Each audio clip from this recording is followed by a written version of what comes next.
মর্মান্তিক একটা ঘটনা ঘটে কাপাসিয়ায়। হাজব্যান্ড কর্তৃক তার স্ত্রী, 3 সন্তান এবং তার শ্যালককে নৃশংসভাবে খুন করে, যেটা অত্যন্ত মর্মান্তিক। ঘটনার পরপরই আমার 3টি টিম বাইরে কাজ করে। আমার ডিবি টিমটি চলে যায় গোপালগঞ্জে, মূল আসামি যে ফোরকান তার এলাকায়, এবং আরেকটি টিম আমার কাপাসিয়ার টিম যশোর বেনাপোলে যায় যাতে সে বর্ডার ক্রস করতে না পারে। এর মধ্যে আমরা বিভিন্ন ইয়েতে ব্লক করে দিই তার পাসপোর্ট এবং আনুষঙ্গিক, যাতে সে বর্ডার ক্রস করতে না পারে। আমাদের কাছে একটাই ধারণা হয়েছিল যে বেনাপোল দিয়ে সে বাইরে চলে যেতে পারে, যার জন্য আমাদের জেলা পুলিশের কাপাসিয়া থানার একটি দল আয়ন নেতৃত্বে ওইখানে যায়। আমরা তার মোবাইলটা উদ্ধারের চেষ্টা করি। মোবাইলটি আমরা মেহেরপুর থেকে উদ্ধার করি একজন বাসের হেল্পারের কাছ থেকে। তাকে জিজ্ঞাসাবাদ করা হলো যে কোথায় থেকে পেয়েছে, সে বলল যে আমি পদ্মা সেতু থেকে পেয়েছি। সাথে সাথে আমাদের টিমটি পদ্মা সেতুতে আসে এবং ওইখানে যে সিসিটিভি ফুটেজ আছে, সেই সিসিটিভি ফুটেজে দেখা যায় যে এই মোবাইলটি কোনো এক ব্যক্তি সে ইয়েতে রাখছে, একটি প্রাইভেট কার থেকে নামছে। আমরা সেই প্রাইভেট কারকে শনাক্ত করছি, ড্রাইভারের সাথেও কথা বলেছি।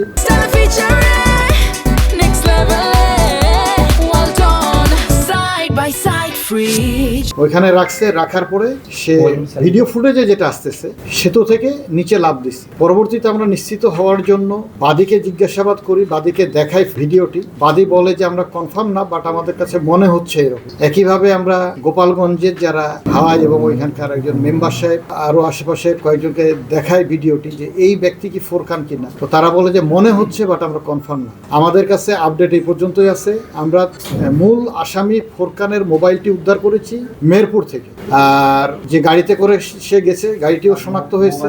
এখন সে আদৌ পদ্মা সেতু থেকে নিচে একজন লাফ দিয়েছে, এটা সত্য, এটা ভিডিও ফুটেজে দেখা যাচ্ছে। বাট এই ব্যক্তি যে ফোরকান, এটা এখন পর্যন্ত আমরা নিশ্চিত নই। আমরা বিভিন্ন থানায় মেসেজ দিয়েছি যে যদি কোনো পাওয়া যায়, কোনো লাশ পাওয়া যায়, ডিএনএ টেস্ট করলে তখন আমরা কনফার্ম হইতে পারবো যে সেই ব্যক্তি ফোরকান। বাট তার আগে পর্যন্ত বলা যাচ্ছে না যে এই ব্যক্তি ফোরকান।